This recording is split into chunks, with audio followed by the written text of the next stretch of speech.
من حول يوم القيامة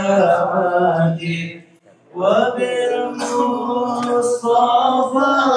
رسول تشرع لصدري ويسير لأمري وتكسير كرباتي وبالأنبياء والملائكة الكرام أحقق بالتقوى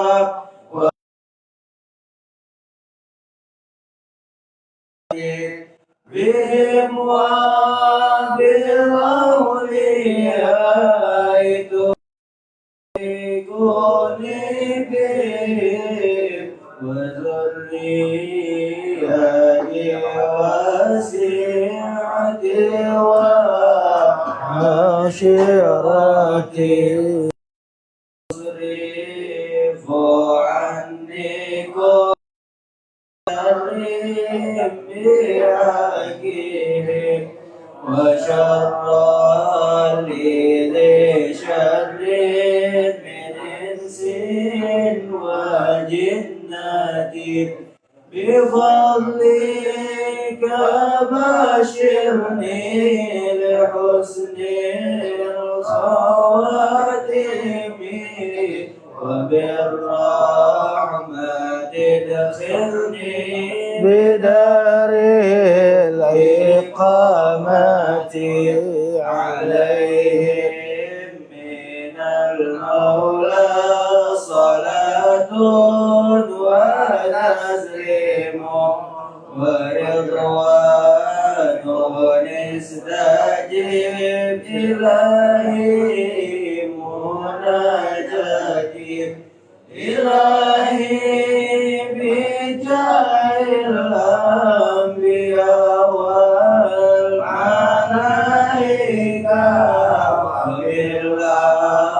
وبالأولياء جد لنا بالإجابة.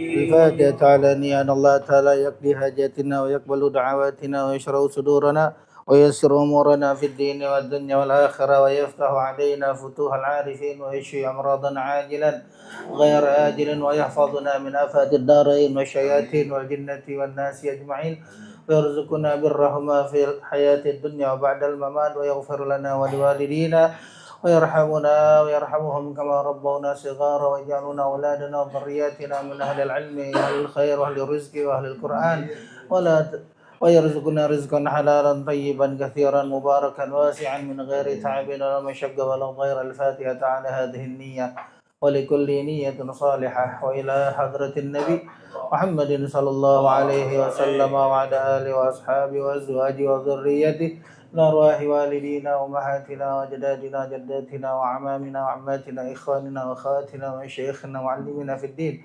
خصوصا مؤلف هذا الكتاب العالم العلامة الإمام زين الدين المالباري وأصوله وفروعه ثم لا يرجو مرزوقي بالمرصاد ولا روحكم وطاهر بالجعمل ولا رجل صالح بن جدي مرسال ولا روحي كجي جاني بن عاسك ثم لا روحي سيد الوالد الحبيب حسن بن أحمد باهر ولا روحي سيد الوالد الحبيب شيخ بن سالم العطاس ولا روحي سيد الوالد الحبيب عبد الرحمن بن أحمد السقاف ولا روحي سيد الوالد الحبيب عبد الرحمن بن الشيخ بن سالم العطاس ولا روحي سيد الوالد الحبيب علي بن عبد الرحمن بن أحمد السقاف ولا روحي عبد الوهاب بن عبد الله وسلم بن الله بن رندا وسلم بن مؤيد بن رجال ونوثوصوصا المرحوم سيد أحمد منصور بن كجيجان المرحوم جدتنا سيد محاني بن إمام متيس المرحوم جموع بن فلان أبي موسى بن معين المرحوم حجة أمين بن جبر وأن خصوصا المرحوم عبد الله بن هجي التيجان ونوري المرحوم محمد نور حكمن بن بابا سميدي والمرحوم محمد فاجر بن يانسا بن بابا محمد ساتي المرحوم أخينا سلام بن هجي مصطفى والمرحوم أحمد كورنيا بن هجي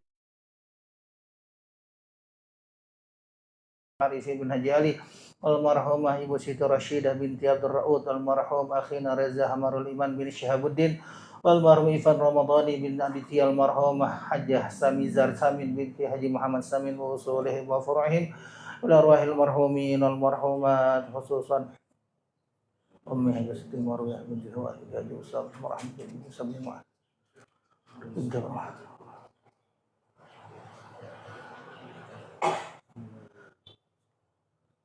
وأصولهم وفروعهم أن الله تعالى يغفر لهم ويرحمهم ويعلي درجاتهم في الجنة ويعيد علينا من بركاتهم وأسرارهم وأنوارهم وإلى حضرة النبي.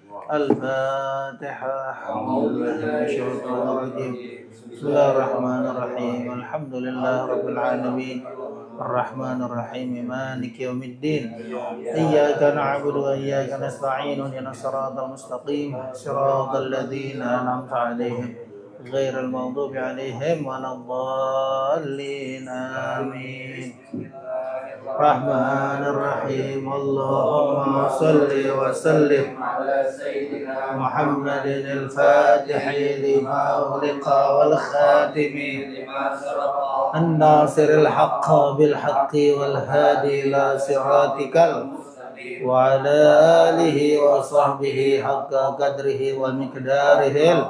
اللهم أخرجنا من ظلمات وأكرمنا بنور وافتح علينا بمعرفة وحسن أخلاقنا بالعلم وسهل لنا أبواب فضلك وانصر علينا من خزائن رحمتك يا أرحم الراحمين. Bismillahirrahmanirrahim. Qala al-muallif rahimahullahu ta'ala wa adama nafa bihi wa bikum fid dharain amin. Ila an qala tanbihun innal jama'ata fi ada'i maktubati ar-rijali al-ahrari al-muqimina fardu kifayatin 'ala al-arjahi fi madhhabina wa fardu 'ainin inda Ahmad bin Hanbal wa Qa'im wal Auza'i wa Abi Thawr wa Ibn al-Munzir wa Ibn Khuzaimah wa syartan li sihhatis salati 'inda Dawud wa yanbaghi taswiyatus safi wa hiya saddul faraji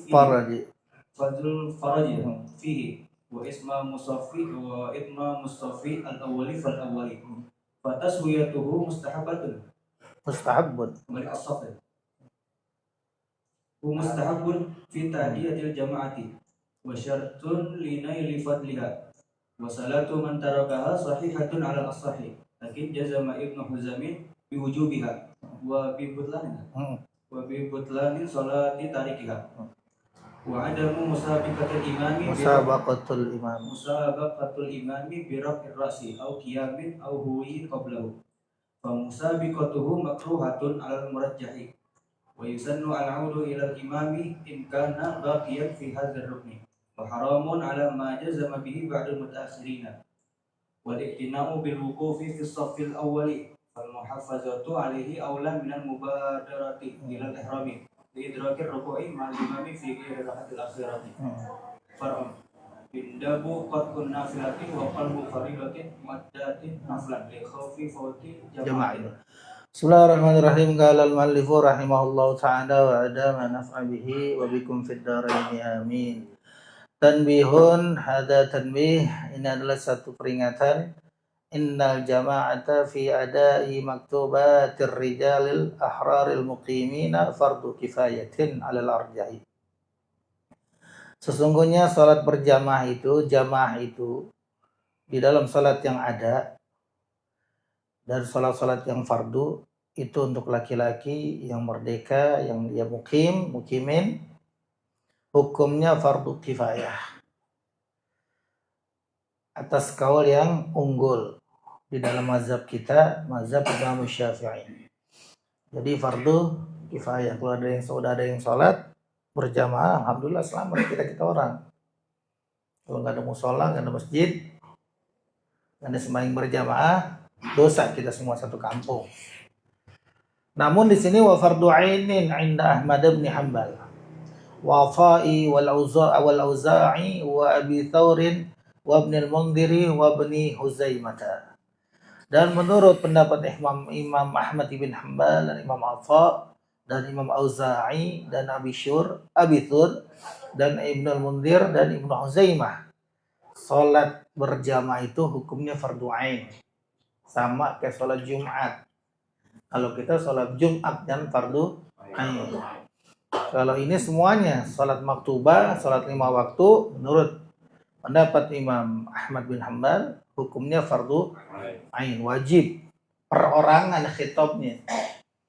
Kalau fardu ain satu orang sama sholat Jumat.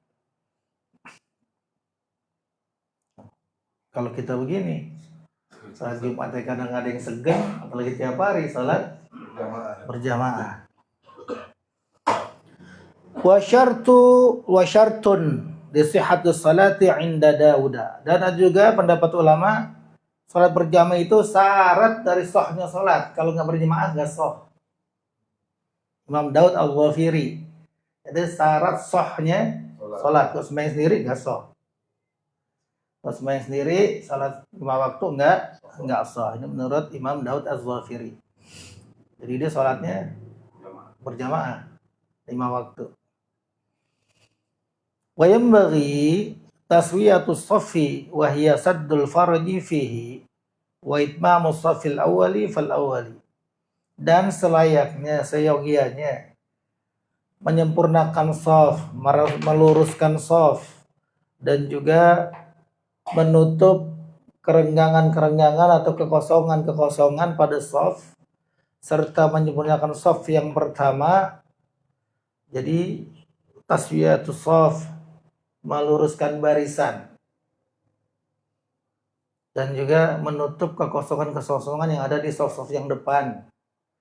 Dan menyempurnakan shaf yang pertama, shaf pertama dulu isi, janganlah belum ada beberapa yang kosong diisi shaf kedua. Ini makruh nih. Ini sama aja sholat sendiri kayak kemarin tuh. Aid sholat. Padahal sih sah-sah aja. Sah, cuman ada pendapat bilang ulangin lagi sholatnya. Padahal sah, tetap sah. Tapi dia nggak dapat fadilah berjamaah. Jadi menyempurnakan shaf yang pertama, udah sempurna shaf, isi kekosongan-kekosongan, baru bikin shaf yang kedua. Fataswiyatuhu mustahabbatun atau mustahabbun. Maka menyempurnakan shaf itu hukumnya sunnah fi ta'diyatil jamaah di dalam pelaksanaan sholat jamaah. Menurut mazhab kita hukumnya sunnah, dan dia juga syartun linaili fadliha, satu syarat untuk mendapatkan fadilah berjamaah. Sholat belentong-belentong tuh kadang-kadang sholat wadah atau i'adah, karena saking buru-burunya kan udah jarang-jarang. Ya sah berjamaahnya. Pun fadilah berjamaahnya kagak dapat bagi kita yang ada di belakang. Kadang-kadang kita mau ke depan udah ruku. Iya, masih ada yang duduk. Ya, masih ada yang duduk.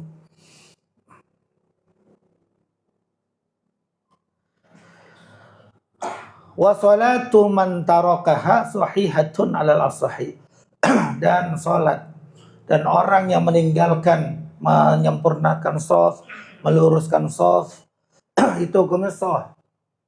Atas pendapat yang sah, hukumnya sah. Sah walaupun enggak ngelurusin shaf, tetap di kita sah sholatnya, tapi nggak dapat fadilah berjamaah. Lakin jazama Ibnu Hazm biwujubiha, akan tetapi Ibnu Hazm itu memastikan, berpendapat wajib hukumnya meratakan shaf, wajib hukumnya meratakan shaf. Nabi kalau kita nih ngurusin shaf orang, kadang-kadang ada yang kagak terima, kadang-kadang ada terapin kagak ada yang terima. Tapi memang kewajiban siapa? Imam. Sebelum mulai sholat, sawu sufufakum, tapi lurusin barisannya. Imam ada ke jamaah dulu sebelum pemulai. Nabi kalau belum benar-benar shafnya itu rapat, di 2 masih ada yang kosong, di 3 udah diisi, Nabi parahin, tarik. Apalagi Sayyidina Umar, isi dulu sini. Unjuk. Bang. Emang begitu.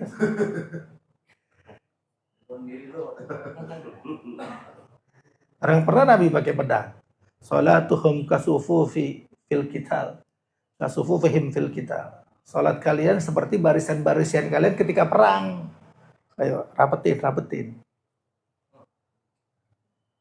Jadi kata Nabi bahwa salat kalian itu seperti barisan-barisan ketika perang, rapi gitu. Jadi kalau Nabi nggak bakal mulai sholat kalau memang shafnya belum rapi. Lanjutin Sayyidina Umar. Tuh Sayyidina Umar apa begitu tuh. Benar-benar sih maju sampai dirapiin, susunannya juga dirapiin. Mana yang mudaan Ali belakangan gitu. Susunannya yang tua-tua di depan, yang alim di belakang imam, sampai rapi baru mulai sholat.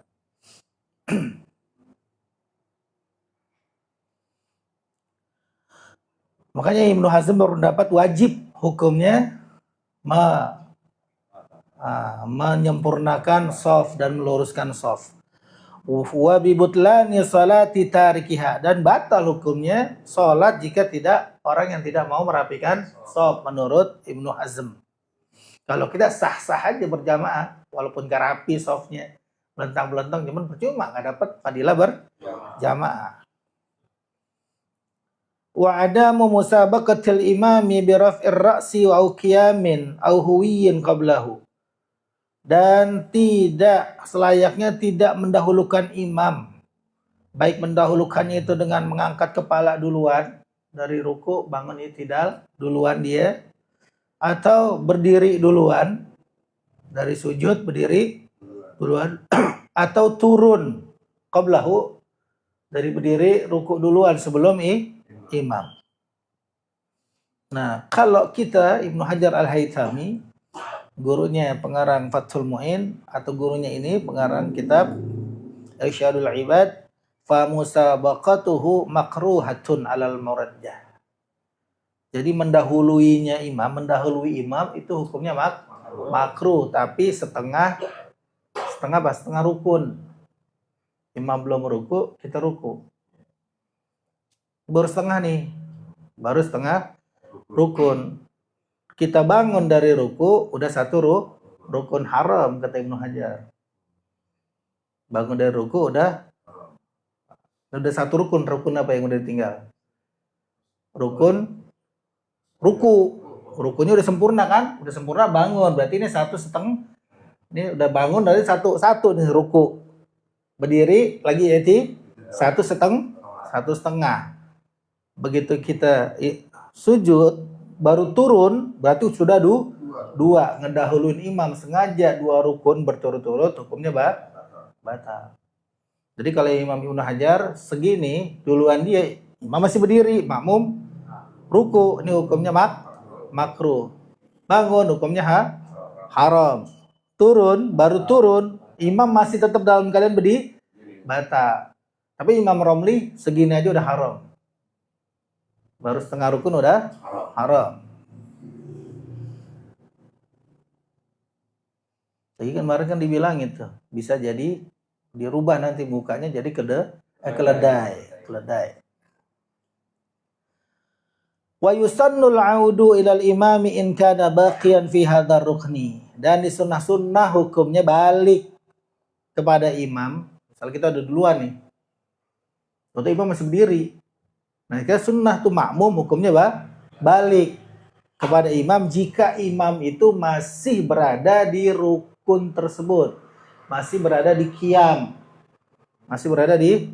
orang imam masih baca panjang, dia udah turun, jangan ditungguin, sunnahnya balik, kecuali imam udah kufuwan ahad, jangan balik, tungguin imam udah mau ruku. Tapi hukumnya makruh. Jadi sunnah hukumnya kembali kepada imam jika in kana baqiyan fi hadzal rukni, jika imam itu masih berada di rukun ini. Wa haramun ala ma jazama bihi ba'dul mutaakhirin. Dan tadi itu haram hukumnya atas apa yang sebagian ulama mutaakhirin berpendapat. Tadi Imam Romli pada hukumnya haram mendahului imam. Wal i'tina'u bil wuqufi fi shaffil awwali, dan juga selayaknya memperhatikan untuk selalu sholat berdiri di shaf yang awal. Karena shaf yang awal ini fadilahnya besar. Jadi untuk selalu berdiri di shaf yang awal. Jadi jangan udah datang duluan, jangan nyuruh-nyuruh orang maju ke depan. Kita udah duluan datang. Ada yang kosong, tapi depannya lihat. kira-kira di belakang imam banget, jangan. Kalau kanan kirinya masih kosong, ambil saf yang pertama. Jangan nyuruh-nyuruh, ntar kita masuk nerakanya dikeluarinnya belakangan. Jangan nyuruh-nyuruh, jangan. Sholat, tapi setelah sholat selalu baca doa. Selesai sholat gitu, selalu baca doa. Akhirnya saya kan nggak mau, akhirnya baca doa gimana? Jadi kita baca doa emang kenapa? Udah setelah saya sholat kan baca doa tuh. Akhirnya doanya saya bikin. Ya nggak apa-apa. Baca doa yang perintah baca. Karena saf pertama itu lebih utama. Iya. Maka dikatakan di sini fal muhafadzatu alaihi aula minal mubadarati ilal ihrami li idrakir ruku'i ma'al imami. Maka selalu menjaga alaihi atas saf pertama itu lebih utama daripada bersegera untuk mendapatkan takbiratul ihram, dan untuk mendapatkan ruku bersama imam. Kita telat nih. Padahal di saf pertama masih ada yang kosong di pojok. Nah, kita biar dapat ruku, biar rokaat imam masih berdiri nih. Kita isi aja di saf yang kedua. Allahu Akbar. Begitu Allahu Akbar, imam ruku, dapat gak kita ruku? Dapat kan? Itu lebih utama ketinggalan takbiratul ihram dan lebih utama di saf pertama daripada mendapatkan takbiratul ihram. Gak apa-apa ketinggalan takbiratul ihram sama imam. Nah, tapi menjaga untuk selalu di saf pertama itu lebih utama.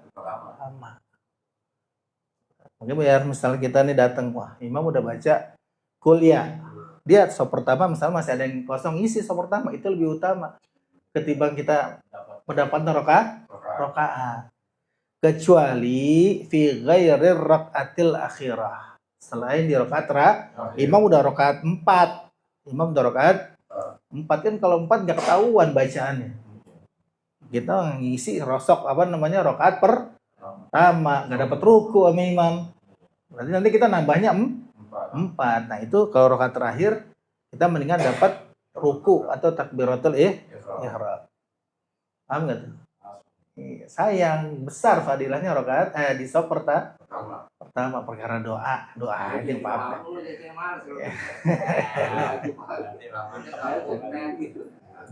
Emang nggak ada lagi.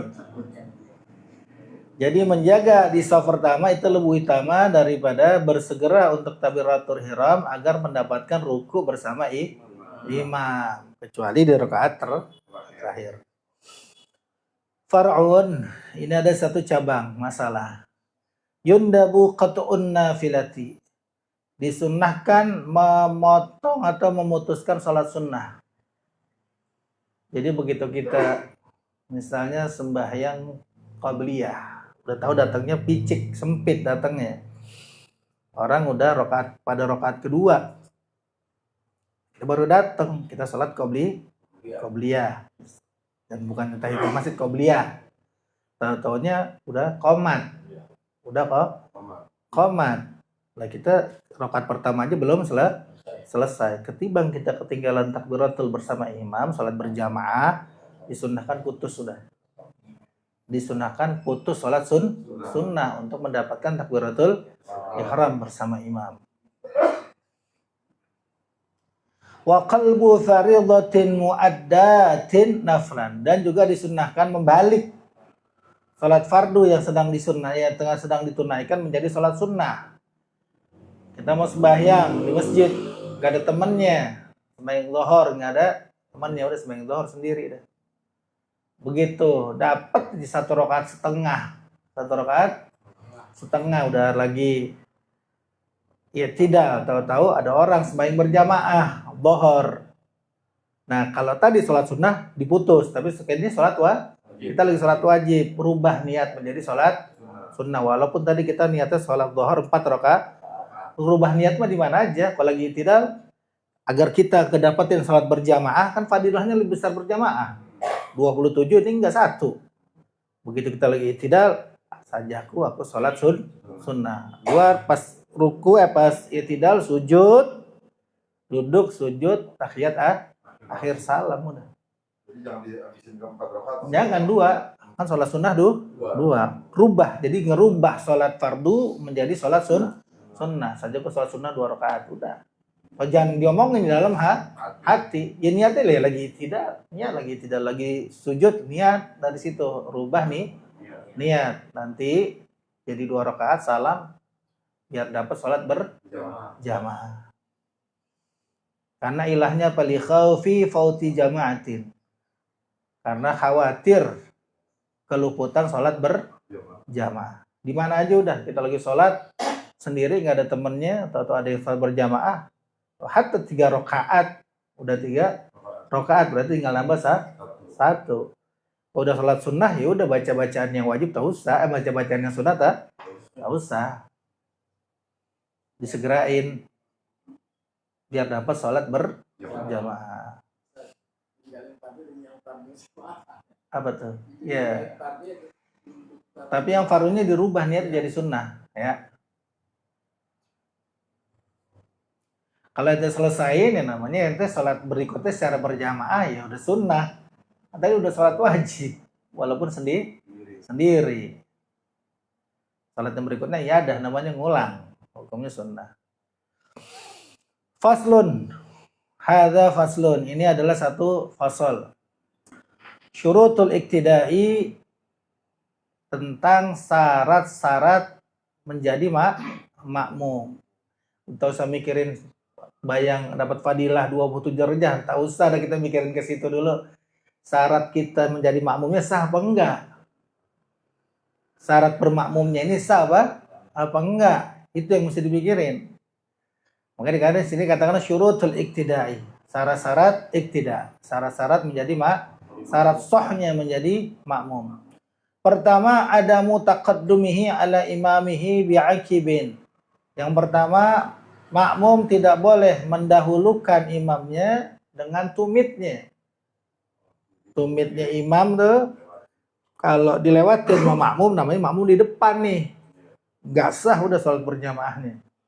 Bukan jempolnya, walaupun jempolnya imam makmumnya panjang, tumitnya masih di belakang tumitnya imam, tetap masih sah. Yang gak sah kalau tumitnya si makmum melebihi tumitnya imam. Kalau sejajar bareng, boleh nggak sejajar bareng?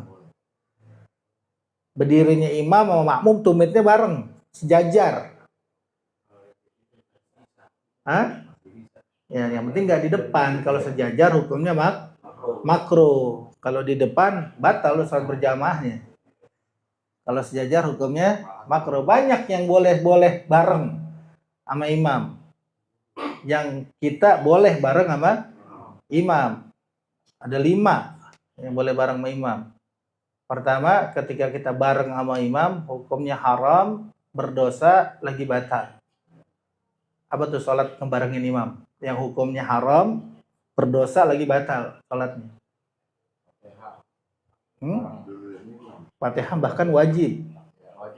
Bahkan wajib kita boleh barengin.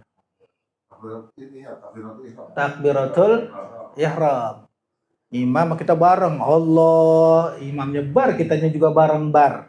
Nah itu haram, dosa, dan batal sholatnya. Ngebarengin takbiratul imam bareng, maksudnya sama-sama Allah, sama-sama akbar. Makmum sama imam. Itu hukumnya haram dan batal. Yang kedua, hukumnya sunnah. Ngebarengin imam, hukumnya sunnah, ganjarannya besar lagi. Amin. Makanya imam aminnya kudu kencang. Di sholat jahar, imam kudu kencang aminnya. Biar dibarengin sama makmum. Imam saktahnya jangan lama-lama. Waladdallin. Ambil sekedar saktah, tanafus. Tarikan napas saja. Biar imam nggak ngeduluin. Makmum nggak ngeduluin. Itu sunnah ngebarengin imam tuh. Hukumnya sunnah, bahkan pahalanya besar. Ada yang hukumnya makruh ngebarengin imam. Apa hukumnya makruh? Gerakan ruku, imamnya ruku bareng, i'tidal bareng. Itu begitu hukumnya makruh tuh, nggak dapat fadilah berjamaah. Terus ada yang hukumnya mubah. Boleh-boleh aja ngebarengin imam. Seperti bacaan-bacaan ruku, sujud, surah. Jangan kata ngebarengin, ngeduluin juga nggak apa-apa. Emang kita tahu imam duluan. Kita lagi suruku, kita baca, ngeduluin imam ya boleh. Emang sama-sama nggak kedengeran.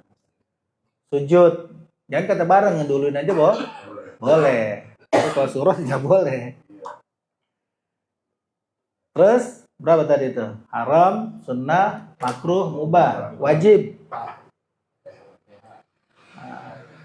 Kalau memang kita yakin nggak bakal kebagian Fatihah, kalau sampai nungguin Fatihahnya habis baru kita baca Fatihah, wajib kita barengin imam. Contohnya sholat taraweh. Baru rakaat yang kedua kulhu. Imamnya ngebut banget kulhu, padahal kita muafik. Nah, makanya kemarin siapa tuh yang sembahyang tuh? Kita muafik, kita belum kelar Fatihah, imam udah kelar kulhu, imamnya ruku, kita ruku aja lagi. Nah, itu nggak sah itu sembahyang itu. Karena kita muafik. Makanya kalau memang kita yakin nggak bakal kebagian Fatihah, karena imamnya cepat, barengin nggak apa-apa. Barangkali dari awal Nggak apa-apa. Tapi kalau bisa satu ayat. Imamnya bismillah, kita belum. Habis bismillah imamnya alhamdulillah baru kita bismillah. Kalau emang masih bisa ditakar dari iyyaka na'budu, imamnya iyyaka na'budu baru kita mulai. Tapi emang kalau kulhunya cepat susah. Nggak keburu kalau imam kulhunya aja cepat. Kalau memang kita bacanya buat iqiraah lagi bacanya lambat, udah ada ketinggalan. Tapi tetap walaupun kita itu uzur kan, kita ketinggalan Fatihah karena emang buat iqiraah bacaan kitanya lambat, nggak ada wiswas, bacanya emang lambat. Tetap ditunggu sampai tiga rukun tawilah. Tapi repot bagi orang yang buat iqiraah baca Fatihahnya lama, sampai 3 rukun juga belum kelar kadang-kadang. Makanya situ boleh, wajib hukumnya ngebarengin imam, tapi jangan sampai ngeduluin. Ngebarengin, kalau bisa ada jarak, imam udah alhamdulillah baru kita bismillah.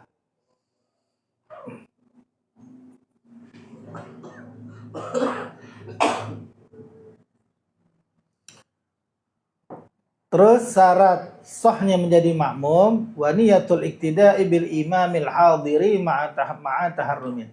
Dan niat menjadi makmum mengikut kepada imam yang hadir di dalam takbiratul ihram. Jadi sholat apa aja maka dibilang fardu kifayah, sholat berjamaah, sholat apa aja, sholat 5 waktu untuk si makmum wajib niat makmuman. Kalau imam nggak wajib, hukumnya sunnah di sholat 5 waktu. Cuman kalau imamnya kagak niat, berarti dia sembahyang munfarid, makmumnya sah ikut sama imam. Nah, imamnya nggak dapat fadilah berjamaah, tapi sah salat berjamaahnya. Makanya di situ pentingnya ilmu, kan ada orang sembahyang, kita biar dapat fadilah berjamaah, kita tinggal ikut aja Allahu Akbar, kagak perlu ditepok. Udah Allahu Akbar, kalau dia ngaji dia paham, dia niat imaman langsung. Hatta dia nggak niat juga nggak jadi masalah. Nih makmum dapat fadilah berjamaah, imamnya kagak. Sholat berjamaahnya sah. Gitu. Hah? Ya iya sayang.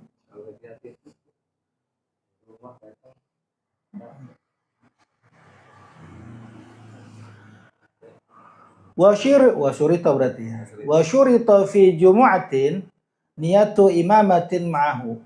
Dan disyaratkan di dalam sholat Jumat itu imamnya niat bersama takbiratul ihram. Kalau sholat Jumat wajib imamnya niat, karena dia hukumnya fardhu ain. Imam wajib niat imaman, makmum wajib niat makmuman. Wahia, dan sholat Jumat itu sunnatun fi ghairiha. Ianya kemana nih? Dan niat imaman, niat imam itu sunnah fi ghairiha, di selain sholat Jumat. Jadi niat imaman itu sunnah hukumnya di selain sholat Jumat. Terus syarat keberapa tadi? Syarat kedua. Pertama, nggak boleh makmum duluin imam. Kedua, si makmum mesti niat tidak niat makmuman. Yang ketiga, wa ilmuhu bintiqalatil imami. Dan si makmum kudu tahu intiqalat, perpindahan gerakan si imam. Taunya dari mana? Ya media tahu dua. Kalau nggak ngelihat, ngedenger. Jadi kalau memang dia lihat imamnya ruku, itu namanya tahu tuh perpindahan imam. Sekarang dia nggak lihat, mungkin di lantai kedua, dia nggak lihat. Nah, dia ngelihat gerakan makmum yang di depan. Jadi ngelihat secara langsung atau tidak langsung, atau mendengar, dia masih kedengaran suaranya imam secara langsung atau tidak langsung. Maka pakai mic, suara imam cuma di barisan keempat, sedangkan di barisan ke-10 nggak dengar. Nah, dia nggak dengar dari mubalik. Mubalik artinya bukan mubalik yang di depan, yang Allah, bukan. Di depan dia juga udah makmum yang ada di depan dia tuh udah nyambung ke makmum yang depannya, namanya mubalik. Nah, orang yang menyampaikan takbirnya imam. Jadi medianya dua, ngedengar atau melihat. Wa ijtima'uhuma bimakanin. Dan syarat berikutnya, keduanya, imam dan makmum, berkumpul dalam satu tempat. Imam dan makmum itu berkumpul dalam satu tempat. Kalau satu tempat berarti ada dua, bisa di masjid, bisa di luar masjid. Bisa di masjid, bisa maksud luar masjid, bukan masjid. Dan ini ada syaratnya nih, ada aturan-aturannya. Kedua-duanya satu, memang benar-benar berkumpul di dalam masjid. Memang benar-benar berkumpul di dalam masjid. Imam dan makmum benar-benar adalah di dalam masjid. Yang kedua, imam dan makmum memang benar-benar di bukan masjid. Seperti aula, lapangan, atau musola. Yang ketiga, imamnya di dalam masjid, makmumnya di luar masjid. Contoh gedung yang lantai atasnya dibikin masjid, lantai bawahnya dibikin aula. Itu bukan masjid. Emang waktu dimintanya bukan masjidnya emang permanen di lantai 2. Nah, berarti kalau di sembahyang Jumat atau sembahyang fardu yang lainnya, imamnya, makmumnya di bawah, berarti makmumnya di luar bukan di luar masjid, bukan masjid. Nah, yang keempat, imamnya di luar masjid, bukan masjid, makmumnya di dalam masjid. Contohnya al-iman, kalau lagi sholat Id, imamnya di bukan masjid tuh, jalanan, makmumnya di dalam masjid. Nah, ini semuanya ada aturannya. Jadi medianya dua, bisa masjid, bisa bukan masjid. Nah, ini bisa masjid dan bukan masjid, itu diatur, ada 4 syarat. 1, memang makmum dan imam benar-benar ada di masjid keduanya. Kedua, makmum dan imam di bukan masjid. Ketiga, makmum imamnya di masjid, makmumnya di luar masjid, di bukan masjid. Dan di luar, terbahasanya di luar. Di luar juga teras masjid, bisa masjid. Nah, yang keempat, imamnya di bukan masjid, makmumnya di dalam masjid. Nah, syarat ini satu tetap walaupun masjid, syaratnya yang tadi nih sama-sama di masjid. 1, makmum, syarat sahnya makmum nggak boleh duluin imam. Yang kedua, kalau di masjid nih, makmum itu mesti tahu pergerakan perpindahan imam.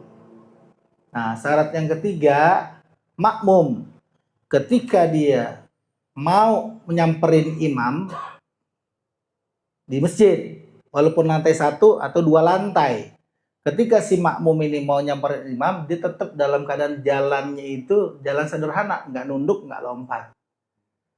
Meskipun dia nyamperin imam dalam keadaan membelakangi kiblat. Ini syarat nih. Walaupun dia membelakangi kiblat, berarti dia mesti ada tangga penghubung antara imam dan makmum. Itu syarat buat makmum dan imam yang memang berkumpul di masjid. Jadi si makmum nggak boleh duluin imam. Kedua, makmum mesti tahu perpindahan imam. Ketiga, ketika makmum bisa nyamperin imam dalam keadaan jalan yang sederhana, walaupun dia membelakangi kiblat, dan mesti ada tangga yang disebut membelakangi kiblat itu ada tangga penghubung. Contoh kayak Almar tangganya di mana? Yang depan nggak gitu. Tangganya di belakang. Makmum yang ada di atas, ketika dia nyamperin imam, kira-kira dia madep kiblat apa nggak madep kiblat? Nah, dia nggak madep kiblat, pasti ke belakangin dong, turun. Itu nggak apa-apa kalau masjid. Kalau masjid nggak apa-apa. Kalau masjid nggak maksudnya segini. Kalau guru Marzuki maksudnya begini nih di gambarnya. Antara makmum dan imam, ini makmum. Makmum bisa nyamperin imam dalam keadaan jalan sederhana. Kalau begini, ini namanya ketutup sama tembok. Walaupun ini masjid, ini imam, ini makmum. Ini ada tembok pendek nih. Imamnya kelihatan. Nah, makmum kalau mau nyamperin imam gak ada pintu lain. Bisa kalau dari pintu sini ada pintu gak jadi masalah. Bisa tembus, di sini ada pintu gak jadi. Ini gak ada pintu sama sekali di tembok. Sekarang perkaranya nggak kalau tembok susah dah. Bambu dah yang gampang.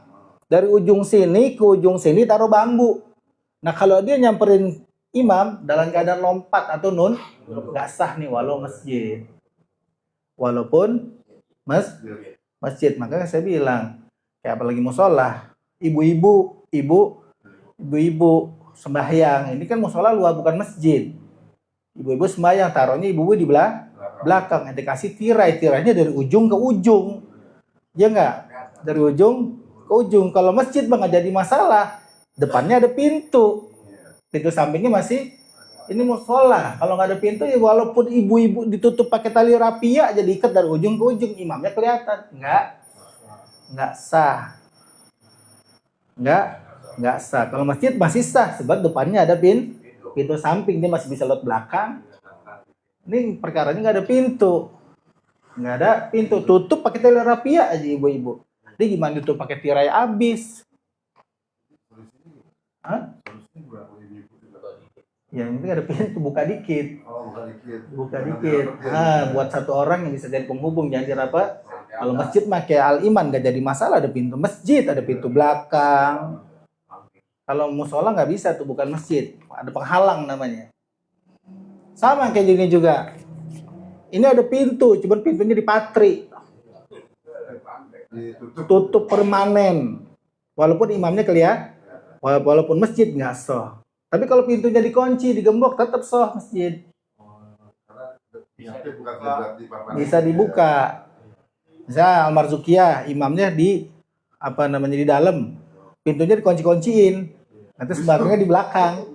Tetap sah. Takut AC-nya nggak dingin, itu sah. Nah kayak ini masjid tadi. Tangga nih perkara tangga. Ini masjid, imamnya di atas. Makmumnya di bawah. Ini tangganya di belakang nih. Mana tangga di belakang? Ini tangganya di belakang ya. Ini tangganya di belakang. Imamnya di atas, makmumnya di bawah. Tangganya di belakang. Atas nama masjid sah nggak? Atas nama masjid sah. Kalau misalnya si makmum mau nyamperin imam ke atas, berarti belakangin kiblat gak? Belakangin kiblat. Hukumnya sah. Tapi atas nama bukan masjid nggak sah. Misalnya imamnya posisinya di atas, makmumnya di bawah. Ini makmum di bawah nih. Bikin tangganya mestinya di mana? Di belakang, di depan, apa di tengah? Kalau bukan masjid. bukan masjid. Di tengah. Hah? Bikinnya di mana? Ini bukan masjid nih. Ini imam di sini, makmum di bawah, bukan masjid. Musola dah. Bikin tangganya di mana? Nah, asalnya hitung. Kalau tangganya hitung sap per 1, 2, 3, 4.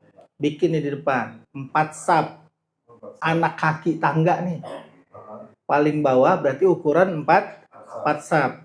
Nah, imam di sini kan? Nah, berarti nanti makmum yang di bawah kalau dia sembahyang di sini nggak sah. Kenapa? Ngedahuluin imam. Jadi dia sembahyangnya di belakang. Nah, di belakang tangga nih. Jadi jaga biar nggak berdiri. Nah, itu kalau bukan masjid. Nih, kayak begini nih. Kalau masih di sampingnya aja masih boleh. Ini imam di atas. Ini makmum di bawah. Ini tangga nih. Tangga di kalau dia bukan masjid ini masih sah. Masih sah. Tapi kalau misalnya masjid ada apanya? Tadi kalau di belakang begini nggak sah. Nggak sah. Itulah tuh yang namanya bukan masjid. Ini mesti diperhatiin tangganya. Penghubungnya. Ya misalnya Darul Falah nih gampang nih. Darul Falah di tingkat. Tingkat. Nah, lihat tuh. Imamnya di atas misalnya. Mihrabnya kebayang nih, imam di atas, makmum di bawah. Jadi kan bukan masjid. Ya, jangan nanti makmumnya sejajar memang di bawah sini di depannya. Jadi makmum mesti tetap yang di bawah di belakang. Jadi bikin tangganya jangan di depan banget. Tangganya jangan di belakang juga. Kalau di belakang, berarti kalau dia marahin imam, belakangin kiblat. Kalau bukan masjid nggak sah. Kalau bukan masjid nggak sah. Jadi begitu Bang. Dipikirin ini nggak mandi lu minta. Kayak Al-Bahri, setiap hari kan imam di atas. Benar ya. Imam di atas tuh. Nah. Enggak lah. Al-Bahri Masjid.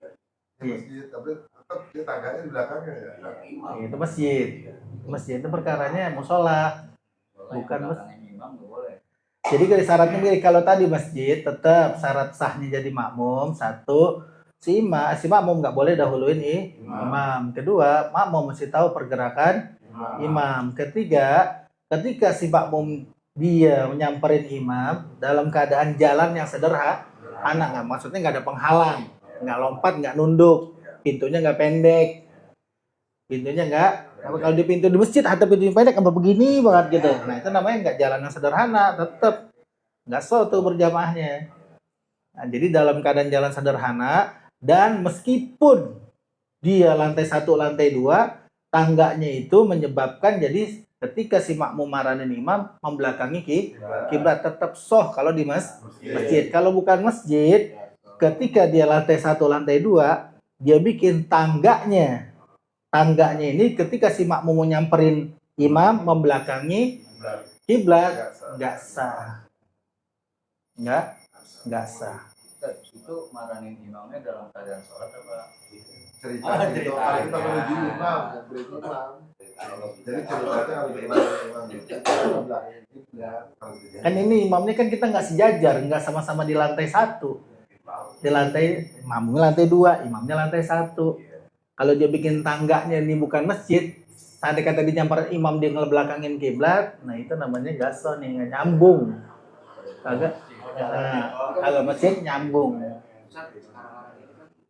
Banyak atasnya masjid, bawahnya aula. Nah, Buat kalian-kalian nah, itu kita juga ketika sholat Idul Fitri itu ada biasanya kan digunakan di bawahnya. Nah itu termasuk masjid atau tidak? bukan. Makanya permintaannya dulu buat apa? Pasti sumbangannya buat masjid, kok bikinnya aula. Kalau memang itu aula dipakai buat masjid juga, emang wakafnya masjid sah.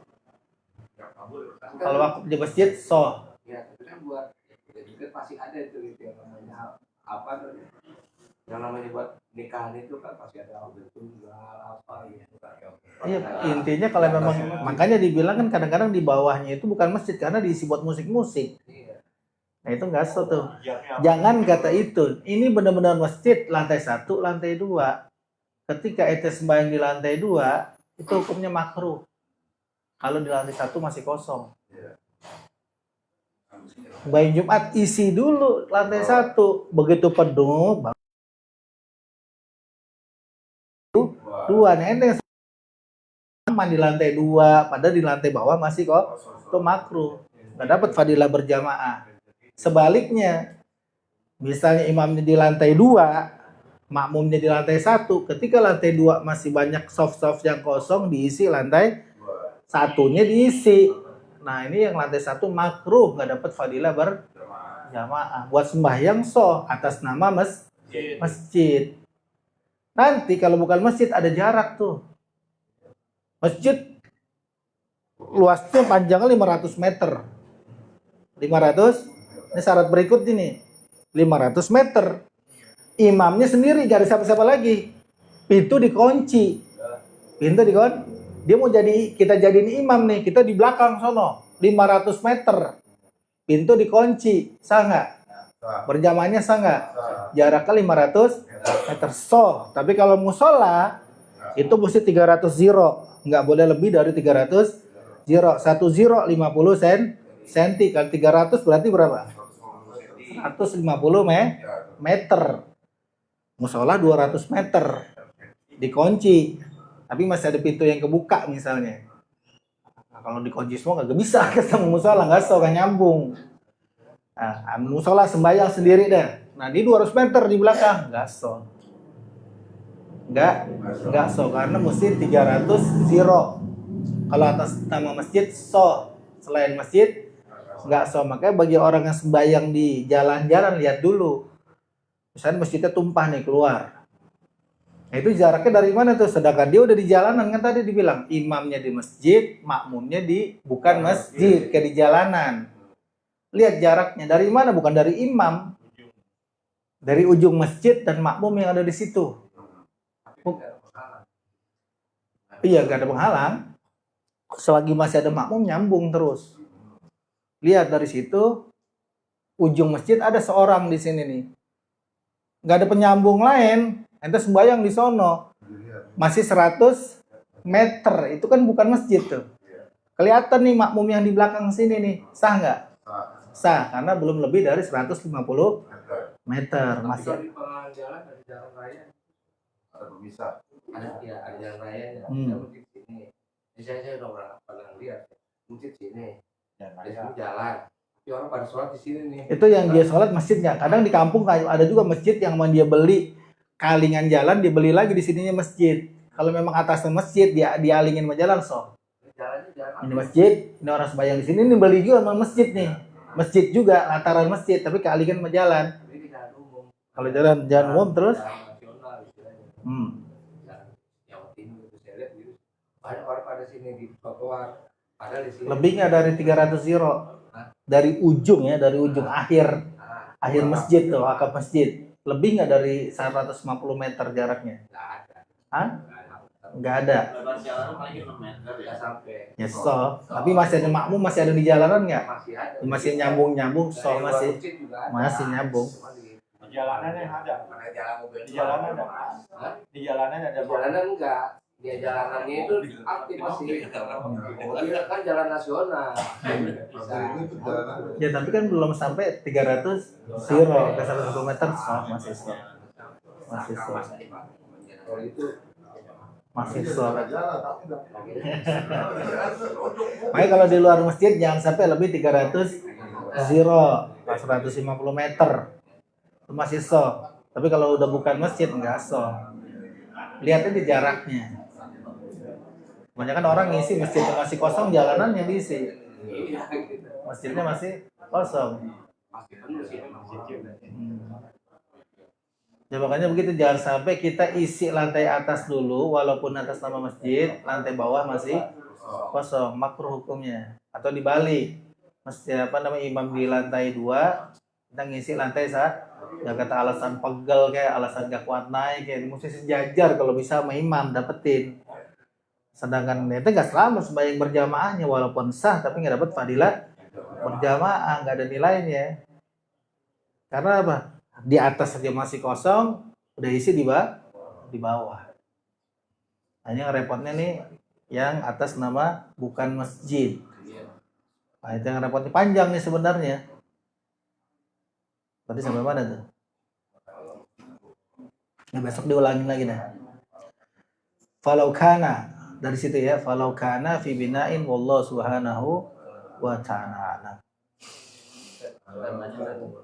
Jadi kalau misalnya imam, bukan imam nih, kita di musola nih, yang kan kalau misalnya itu sendiri, azan, umat kita bisa sendiri nih, selawat juga, sholat itu fardu ya. Terus lagi sholat fardu, ada yang datang nih, itu boleh kan kita batalin kalau kita? Dan jangan yang datang itu ngikut ente nggak? Enggak maksudnya, ada yang datang bentar gua sholat jemaah dah. Enggak, kalau misalnya Itu maksudnya gimana sih? enggak, misalnya kan nih Waju udah nungguin jamaah nggak ada, nungguin jamaah nggak ada. Nah dia datang ini mau ngikut berjamaah nggak? Ikut ente nggak? Kalau dia ngikut ente, udah ente langsung niat imaman. Bukan kita yang batalin. Jadi nah, satu begitu tuh. Kalau emang dia pasti ngikut ente lagi ruku nih. Ada ikut ruku juga, udah itu dalam keadaan ruku niat aku menjadi imam. Udah sah langsung tuh berjamaah. Satu. Atau sekarang misalnya ente udah 3 rakaat. Udah 3 rakaat. Dateng nih. Dia wudu. Nah, ente mau berjamaah sama dia, jangan dibatalin. Rubah jadi sholat sunnah. Rubah jadi sholat. Ada kan sholat sunnah zuhur 4 rakaat. Ya kan? Maksudnya apa? Kalau dihabisin dia udah sholat fardu walaupun sendiri. Berjamaah lagi yang keduanya kan ya ada namanya. Sunnah. Nah ini saya apa sholat sunnah. Tadu bentar. Paham nggak maksudnya? Ini ente udah sholat sendiri tapi dalam keadaan sholat wajib atau sholat sunnah? Bisa dibatalin gimana? Gini, ente sholat apa dulu sekarang? Sebelum orang itu datang, ente udah sholat. Itu sholat sunnah, sholat wajib. Nah, sholat wajib. Dia datang nih. Ente jangan kebatalin dosa. Ada sholatnya wajib. Paham nggak? Makanya saya kan contohin kalau baru sholatnya 2 rakaat, ente rubah jadi sholat sunnah.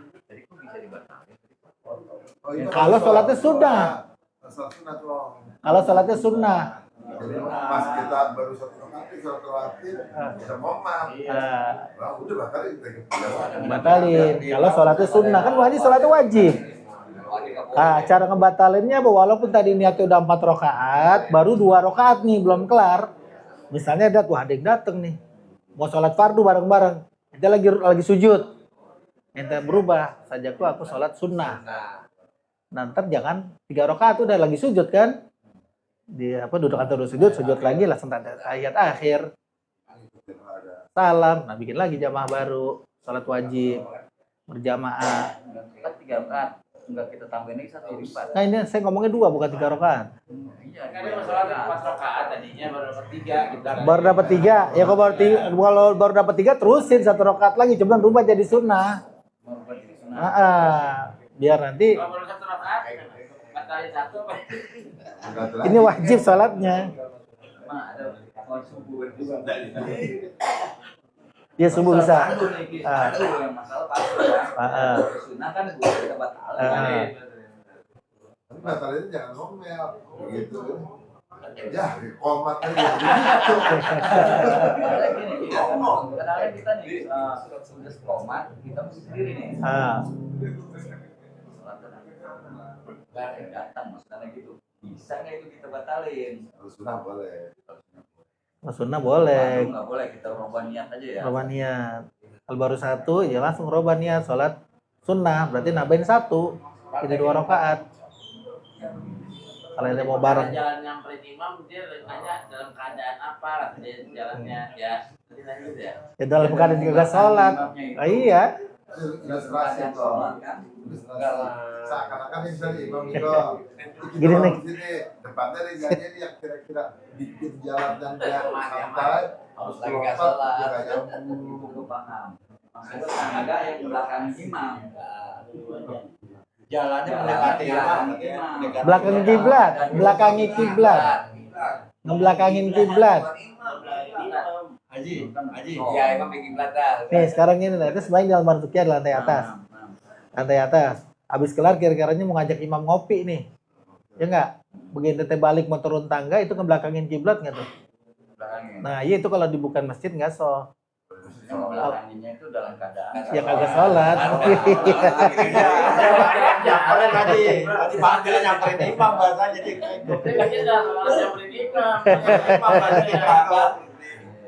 Gitu. Ini kan masalah bikin tangganya, bukan lagi sembahyang nyamperin imam. nyamperin imam Selaka bersih. bahasa nyamperin imam. Syarat bikin tangganya, bikin tangga penghubung gitu. Biasa kalau Idul Fitri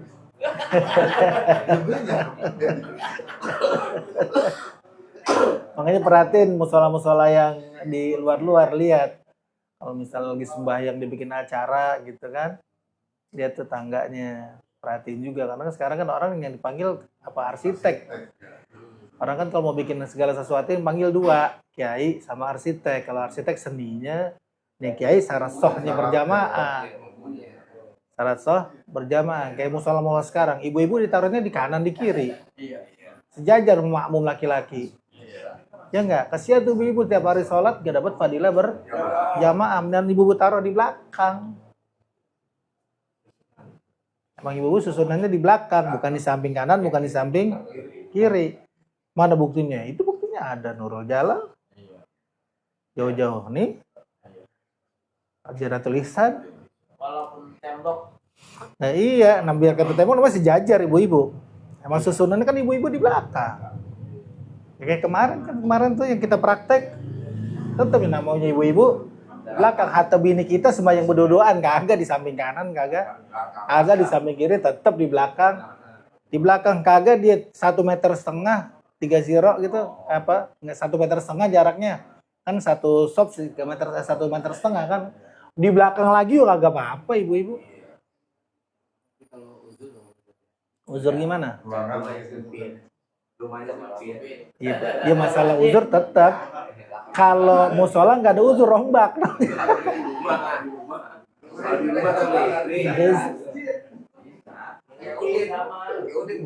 itu jablak itu jablak. Nah, makanya DKM musola, DKM masjid itu mesti orang-orang yang paham nyelamatin makmum, sayang sama makmum biar dapat pahalanya sholatnya.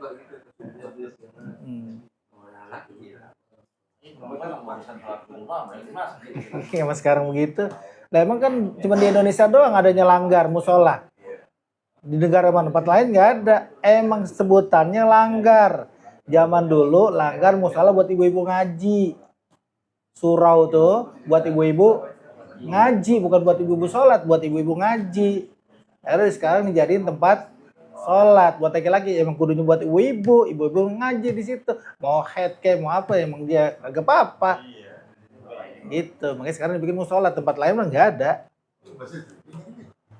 Jadi saya tadi kan ada. Kita kan sholat umpamanya sholat sunat itu 2 rakaat. Tapi kita lupa, ya nambah 1 kan. Nah kita terus kita ngerubah niat 4